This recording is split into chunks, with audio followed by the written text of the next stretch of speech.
was blessed with a second sight, the seventh son of a seventh son, could have foreseen Hearts on the very last day of the season playing for the championship, requiring only 1 point. Comparing that with the disastrous start in August, and yet that, I think, underlines the great achievement of the Edinburgh side. With Celtic breathing down their necks, they have brought to the city something like 10,000 supporters, eager and looking forward to the start of this game, but particularly at the end, when they hear the final whistle, there in their mass ranks, the confidence that they'll take the championship back to Edinburgh. Well, there's a marvellous atmosphere inside here, and I'm sure it's affecting both sets of players, but oblivious to it all is the referee Bill Crombie from Edinburgh. Years ago for Partick Thistle, he's in communication with Archie Knox.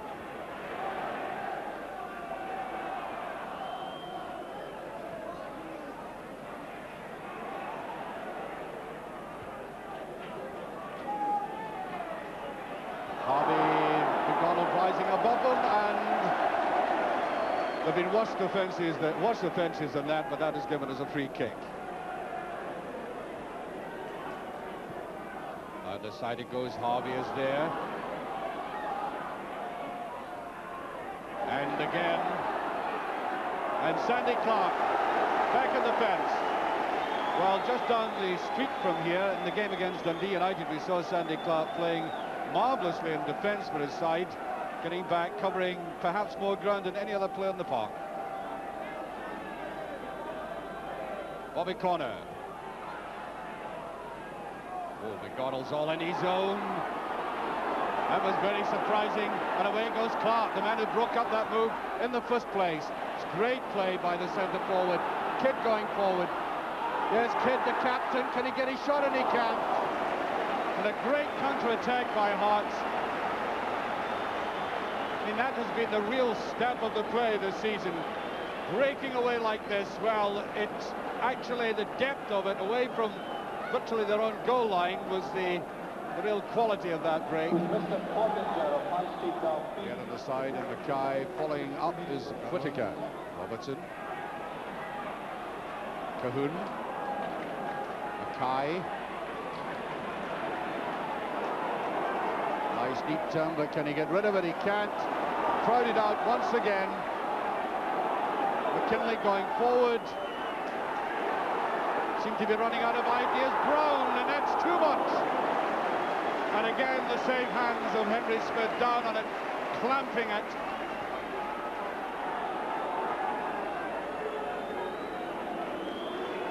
Very good break by McKinley. The game is needing that kind of break and depth from defence, as McKinley provided.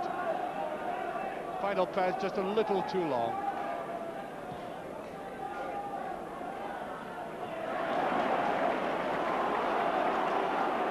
Here's Harvey, though.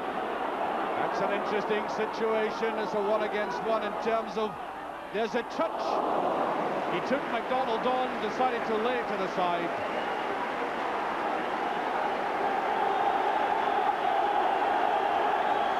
There it is. Wanted to try and beat him, pushed it to the side as Shannon came up. And even though there was a deflection, they can't beat Smith.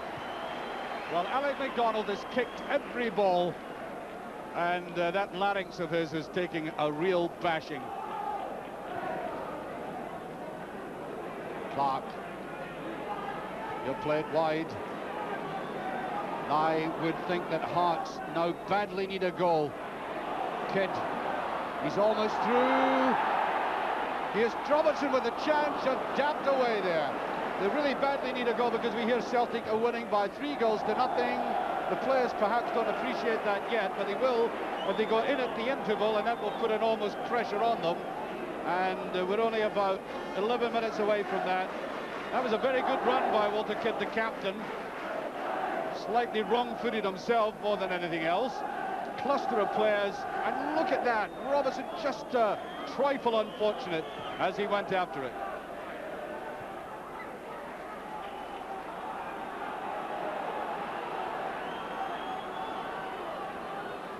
One minute to go to the half-time whistle, and that first half must have been emotionally draining for both sets of players.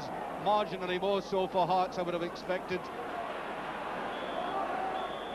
And there it goes, in fact, coming rather sooner than we expected, but that is the half-time whistle. And when the Hearts go off the field here, they're going to be met by the news that Celtic are leading by 4 goals at Love Street. And if that first half hasn't been hard for Hearts, and it certainly has been, then this second half is going to be even more draining.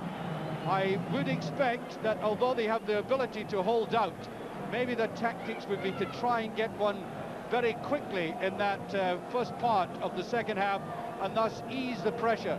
It's been a very nervy afternoon, and that is exemplified by the fact that there's so few chances near goal. But at this moment in time, even though it's still nothing each, and Celtic are well in front, Hearts technically are still in the driving seat. And on comes Kenny Black for Hearts. Hearts obviously realise the importance of winning ball in midfield, and this boy wins it as well as anybody else as we start the second half. An amazing announcement at that time by the PA saying, Hearts supporters, keep off the ground when you celebrate winning the championship at the end of the game. Well, that means that the PA man must have a crystal ball. We'll see. Jardine.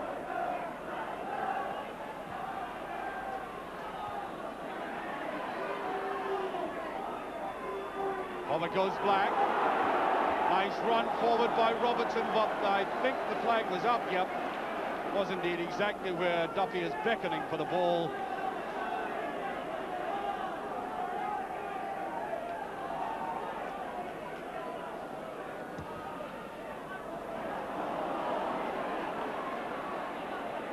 A lovely turn by Harvey. Is anybody in there? Yes, late tackle, free kick right on the halfway line. And there is little doubt that Hearts cannot afford to lose this game, with Celtic running up, as we hear now, 5 goals. It simply cannot afford to lose the match now. Hovering ball, there's Ronnie McDonald. McKinley.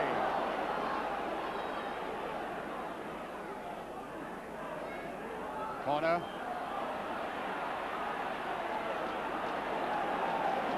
That's McKinley. Ooh, that was a useful ball, and Henry Smith, for some odd reason, was a little slow in going for it.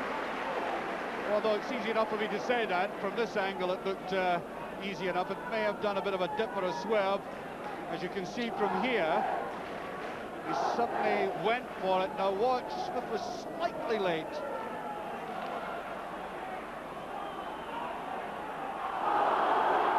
Yes, they'll get the free kick for that, much to the amusement of Kidd. I hardly believe it. So I said about Kidd, not only useful in defence this afternoon, but some of the best attacking has come down the right through Kidd.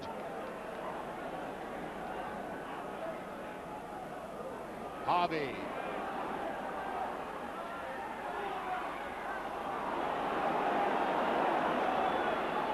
Corner with a quick one. There's a great chance. And again, that Hearts defence survive. They always have the extra player. That's a great quality of this team. And at this stage, their backs are against the wall. And even though they have this huge support behind them, they know they're having their moments of great strain. And this was one of them. The goalkeeper just with that slight misjudgment. And in Harvey came for the kill. And just knocked away by Berry.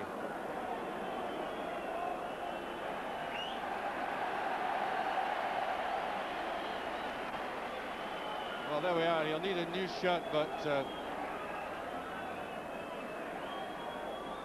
well, that's where the accident happened, and I think, as again quite accidental, as Henry went in after that, he ripped the shirt almost off poor Henry's back.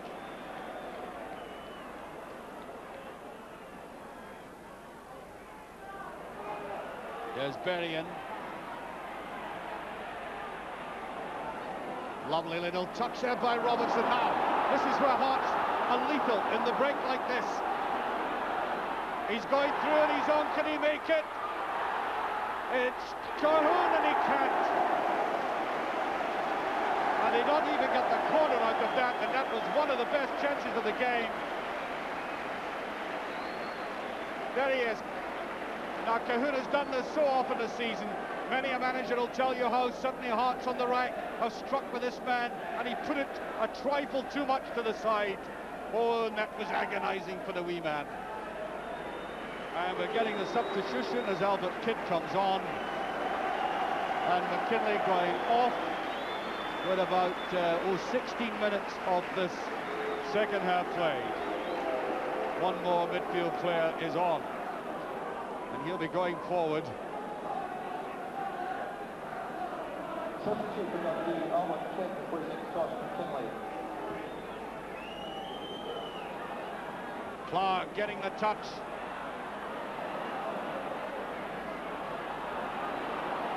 Henry was almost putting it anywhere.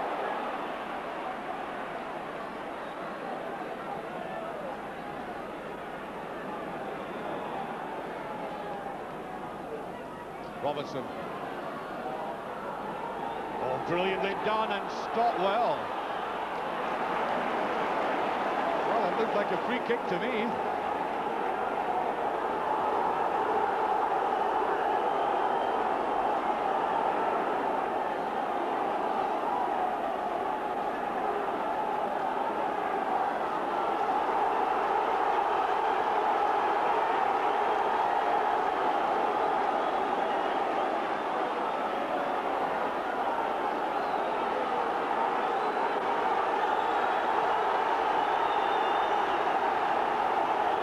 Goes Clark.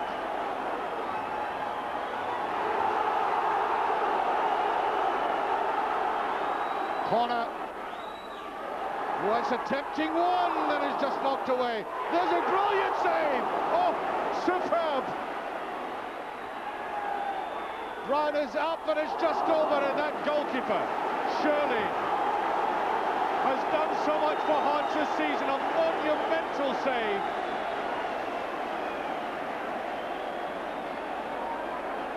Just watch this.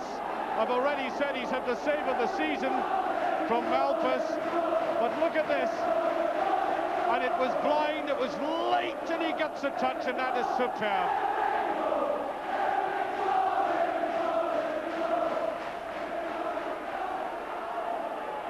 Brown. Headed forward there by many. Jardine at the back. Mackay very slack. Black is in. Oh.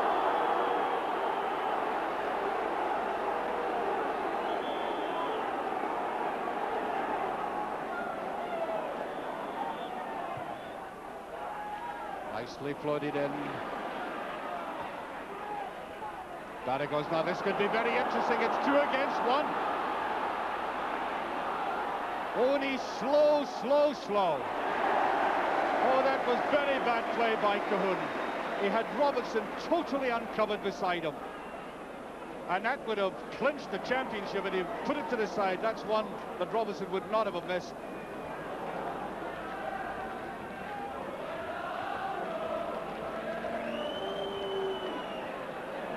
Kidd. Tries a 1-2.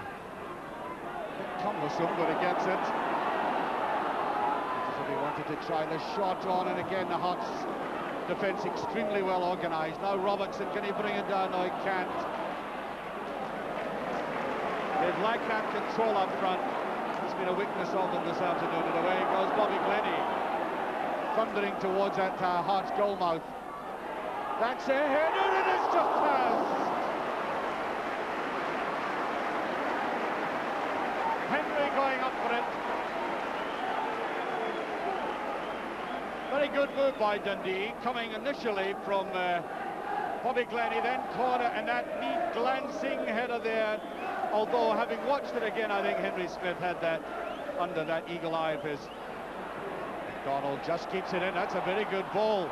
Cahoon and Duffy brilliantly did that. Little pirouette, ball under control.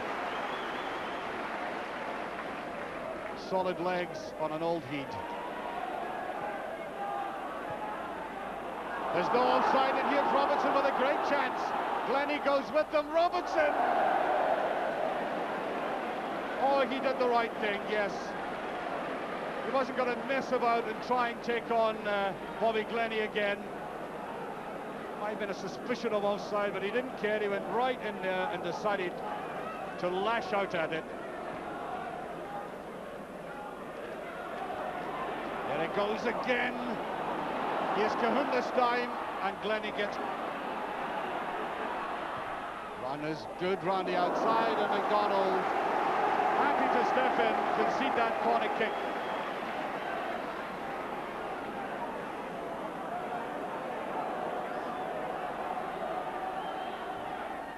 Swinging in and swinging in very dangerously. There's a goal!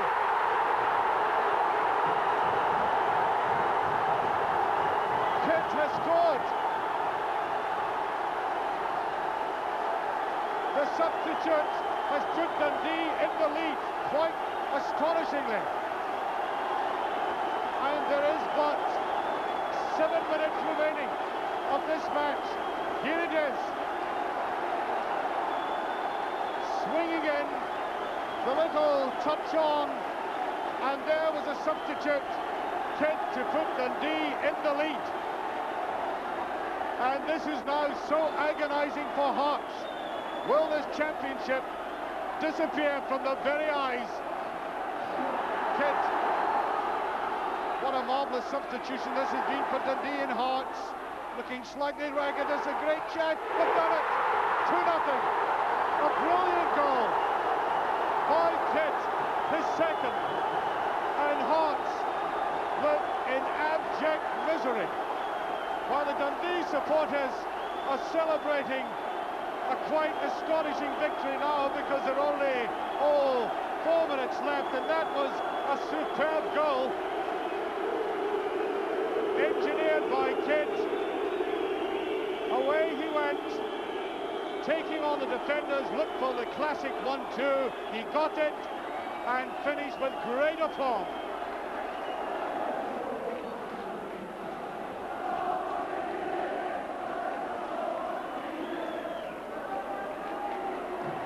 And it goes to Duffy. Seconds remaining, and there goes the final whistle.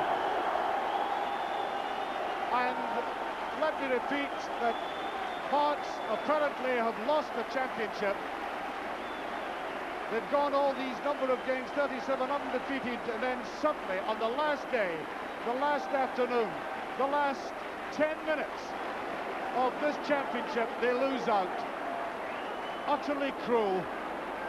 An afternoon that started out with great expectation for the people from Edinburgh. And then suddenly these 2 goals, a quite deserved win, I may say, for Dundee. No question about that. And the police now successfully applying a bit of stability and order out there. And off go the very dejected Hearts supporters, utterly bemused by the happenings of this afternoon. Well, that's how it finished. 2-0 for Dundee, a staggering and very cruel afternoon for Hearts. But before I do anything else, let me congratulate Celtic on winning the championship. It was a marvellous effort by them. They were given a quite simple target this afternoon: go out and score goals. They did exactly that. They scored 5. The goals came from McClair. Johnson got 2. McStay and McClair made it his hat-trick in the 54th minute of the game.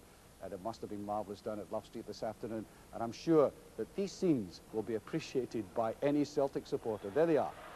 Imagine that. You're given the task of scoring these goals. You don't know what's happening at Dens Park. Then suddenly you realise that Dundee are 1 up, and then 2 up, and then comes the final whistle. And every cause for celebration. They've gone 16 games without defeat, the last 16 games in the league, and they thoroughly deserve that. It's the 14th time that Celtic will play in the European Cup, and that in itself is a British record. But before I get back to the game at Dens Park this afternoon, let me congratulate, first of all, Rangers in reaching Europe. They won by 2-0 today against Motherwell, who have yet, and the season is now finished, of course, haven't had a win away from home this season. The 2 goals there were scored by McPherson and McCoy. And congratulations to Falker. It was a 2-2 draw at Brockville today against East Fife, but that 1 point, that 1 single point, means that they go into the Premier Division next season. Congratulations and welcome to the elite club. And now to Hearts. What do you make of this afternoon? I mean, really, honestly, I find it very difficult. I can't really recollect a game before that has finished so cruelly for a club. Just imagine going all these league games without defeat, 27, and playing so well, tremendous support, loyal support, and then suddenly, bang, the 2 goals done in the last 15 minutes, and the championship disappears. I honestly saw, just down below me, just at the back here, I saw grown men in tears, you know, rubbing their eyes in disbelief, and 2 hugging each other, just looking at each other, and the tears streaming down their face. Well, I know if you're a Celtic supporter, you say, well, that's life, but you know, there was something cruel in the twist of fate this afternoon for Hearts, who've done so much to enliven Scottish football this season, not only with that long sequence of wins, but getting punters back through the turnstiles, and there was something very cruel about the fates for them this afternoon. Well, to be absolutely honest, I almost felt like greeting myself for them. I remember the last time I did a commentary with Hearts, on the last day of the season, it was against Kilmarnock in 1965, and they lost out there 2-0 again. It really is remarkable how the wheel of fortune has turned so viciously against them in that remarkable way. By the way, can I also point out that Dundee deserved to win by 2-0 today. That last goal was as good a goal as I've seen all season, but there it is. It didn't quite get Dundee. It wasn't enough for them. It didn't quite get Dundee into Europe. And congratulations to the man who's having his testimonial match at Hampden Park tomorrow, Kenny Dalglish. They've won a championship. Liverpool, a lot of people said he was too soon and too young to go into player management, but he's done it. He's won the championship, and not only that, he scored the only goal of the game today at Chelsea. 1-0. Congratulations, Kenny. Look forward to seeing you over the weekend. Now we're going to finish with the 2 goals of the game at Dens Park, and need I hardly say, if you're a Hearts supporter, away out of the room, give yourself a drink. We've got to show them. From all of us here, until Cup final next Saturday, good night.